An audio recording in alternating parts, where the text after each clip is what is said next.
taking my hair out like this.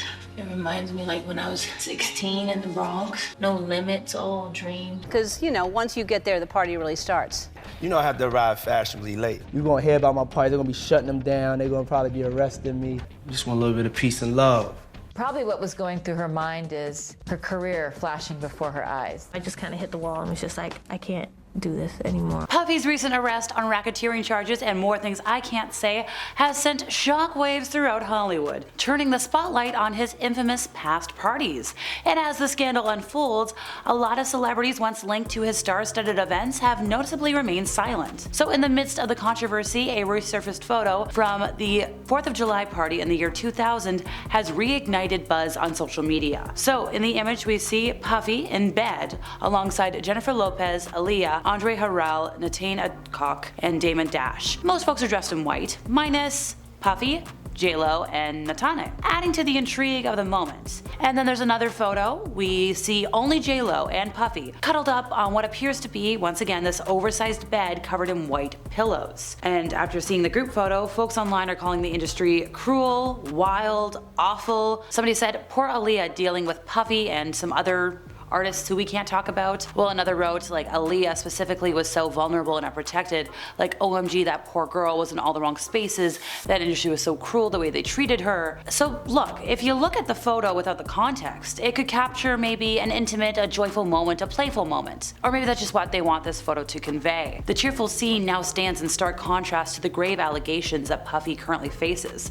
casting a shadow over those once glamorous memories. Fans on social media have reignited a lot of discussions around the resurfaced photos, with many expressing surprise and reevaluating Jennifer Lopez's silence amid the allegations. They also wonder whether or not the Jenny from the Block singer was left traumatized during her time with the rapper. Somebody said, that divorce with Ben Affleck makes more sense now. The Let's Get Loud singer at the time dated Puffy for like 2 years before calling it quits in 2001. Puffy and JLo had a roller coaster of a relationship, and fans want to know, like, just how traumatizing was it for JLo?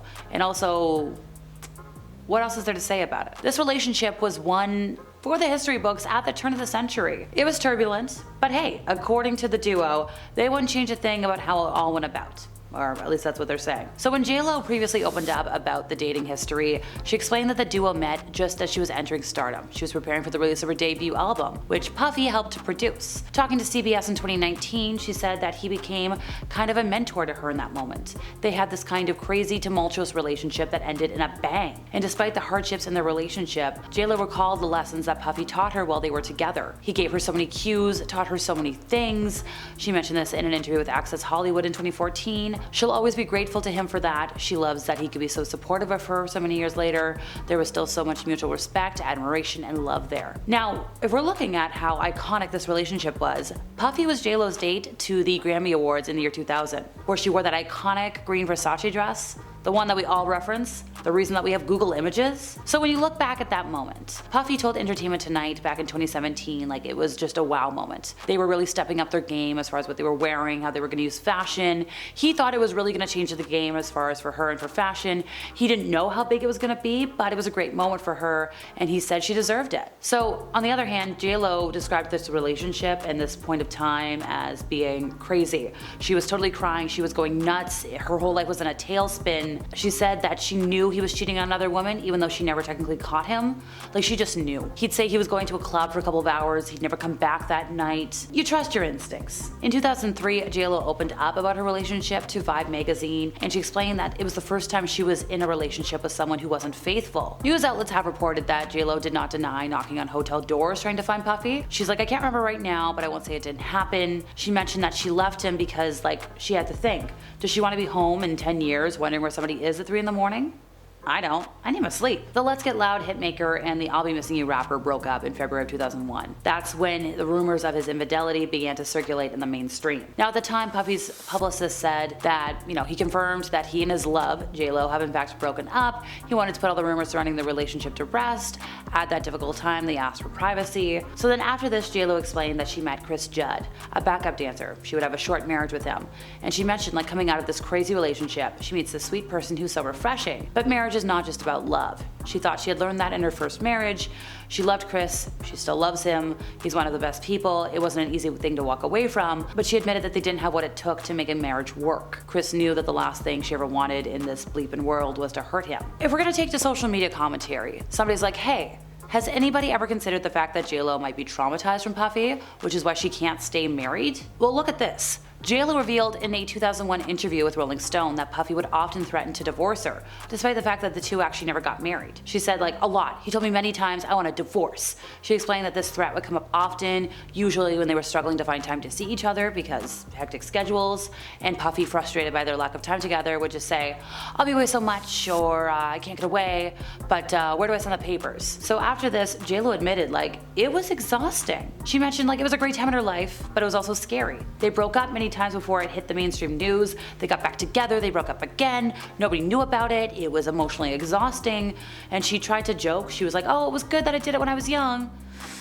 So Jennifer's first husband, Ojani Noah, previously spoke about how he would get jealous because JLo was still spending so much time with Puffy while the two were married. He said, I rang Jen, asked why she was going out with him on dates. She said it was just business, this is what I'm being told I have to do. Her husband was jealous. He was like, he would scream, but you're married. So the pop diva tied the knot with Ojani in 1997.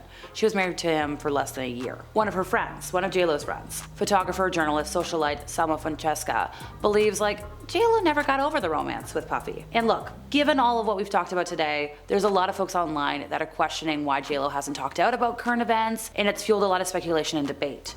She hasn't really addressed her ex's allegations. Yes, she is busy with her divorce from Ben Affleck. But despite her silence, fans have dredged up a Wendy Williams show interview, which spoke volumes, where JLo's mom, Guadalupe or Lupe Rodriguez, really blatantly opposed her daughter getting back together with Puffy, or even the idea of it. So when the duo were dating, there was like this whole thing, there was a Manhattan nightclub event, somebody else kind of got sentenced to something, and it was totally crazy. And yeah, Mama Bear had something to say about it. So besides JLo, photos of a lot of Hollywood stars, including Leonardo DiCaprio, have also appeared online at these crazy parties. There was a video where Puffy called the Oscar winner his favorite guest.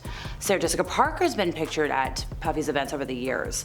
Marlon Wayans, a frequent guest at these parties, has publicly said, like, I never witnessed anything illegal, I left early. And, you know, everybody's saying things, but I think it's the silence that's really speaking volumes right now. Khloe Kardashian has famously described one bash. She mentioned that folks were in the nude. She talked about things in detail that I can't talk about online. Now, last week, a second judge did refuse to grant bail to Puffy. U.S. District Judge Andrew L. Carter said the government had proved that, there was no freaking way that he could leave and it would be safe for the community, and that he won't, tamper with witnesses. And that's all for today, folks. We'll chat next time.